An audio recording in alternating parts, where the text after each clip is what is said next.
সালাম সম্পর্কে আলোচ্য বিষয়। আজকের কি বিষয় হবে? সালাম সম্পর্কে আলোচ্য বিষয়, তাই তো? আমাদের ক্লাস 5-এ যে ক্লাসটি আমরা চলছে, আজকে আমাদের শুরুতে আমরা কি করব, একে অপরকে কিভাবে সালাম দিতে হয় সালাম সম্পর্কে আল্লাহর নবী সাল্লাল্লাহু আলাইহি সাল্লাম কি করেছেন, শিখিয়েছেন। যে যখন কোনো ব্যক্তির সঙ্গে দেখা হবে সর্বদা আমরা কি করব, সে চেনা হোক এবং অচেনাই হোক, আগে আমরা কি করব, সালাম করব। কি করব? সালাম বলতে হয় আসসালামু আলাইকুম ওয়া রাহমাতুল্লাহি ওয়া বারাকাতুহু। ঠিক আছে? এইবার সালাম দেওয়াটা হবে কি সুন্নত। ঠিক আছে? সালাম কথা হতে হলে কি, আমি একে অপরকে কি করব, সালাম দিয়ে তার রহমত বর্ষিত হোক তার উপরে। ঠিক আছে? হ্যাঁ, যে ব্যক্তিকে সালাম দেব সেই ব্যক্তির উপর কি হবে, রহমত বর্ষিত হোক। ঠিক আছে? এইবার তার অপোজিটে কি হবে, উত্তর আসবে। হয়তো তোমাদের সামনে কেউ সালাম দিল, তুমি উত্তর দিবে। এবার কি দিবে উত্তর? যে ওয়া আলাইকুমুস সালাম ওয়া রাহমাতুল্লাহি ওয়া বারাকাতুহু। সালামের উত্তর দেওয়া কি হলো, সুন্নত, আর সালামের জবাব দেওয়াটা কি হলো, ওয়াজিব। সালাম দেওয়াটা হলো সুন্নত আর উত্তর দেওয়াটা কি হবে, ওয়াজিব।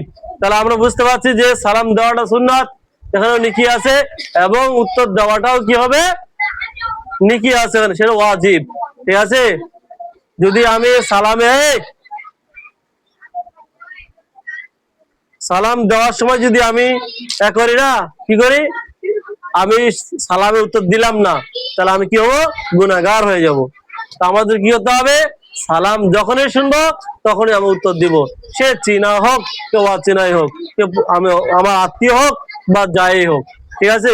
কোন দুশ্মন যদি থাকে, সে দুশ্মনের আগে তুমি সালাম দাও, সে দুশ্মন তোমার সাথে থাকবে না। ঠিক আছে? তোমার কি করবে, আগ্রহ হবে, প্রেম হবে, ভালোবাসা হবে। আল্লাহ নবী সাল্লাল্লাহু আলাইহি ওয়াসাল্লাম বলছে সালাম দিলে একে অপরের মহব্বত বাড়ে। ঠিক আছে? প্রেম জমে। কিন্তু আমরা সালাম দিতে জানি না। তার জন্য আজ আমাদের এই ইসলাম শরীয়তে অনেক মুসলমান আমরা কি হচ্ছে, বিগড়ে যাচ্ছে। কেননা দিন সম্পর্কে না জানবো, দিন সম্পর্কে যখন আমাদের না থাকবে, তখন তো আমার ভিতরে কি হবে, খারাপ জিনিসটা ঢুকে যাবে। আর খারাপ জিনিসটা যখন ঢুকে যাবে, আস্তে আস্তে তখন আমি খারাপ পথে চলে যাব। ঠিক আছে? তখন ভালো পথে আর থাকতে পারবো না। তাই আমাদের সবসময় লক্ষ্য রাখতে হবে যে ইসলাম কি বলেছে। ইসলাম হলো শান্তি জিনিস, ইসলাম হলো সত্যি আল্লাহর কাছে প্রিয় ও মাননীয় ধর্ম। ঠিক আছে? তা আমরা সর্বপ্রথম সেই ইসলাম লক্ষ্য করে প্রত্যেকটা মানুষের সঙ্গে একে অপরের সঙ্গে যখন দেখা হবে সালাম করব।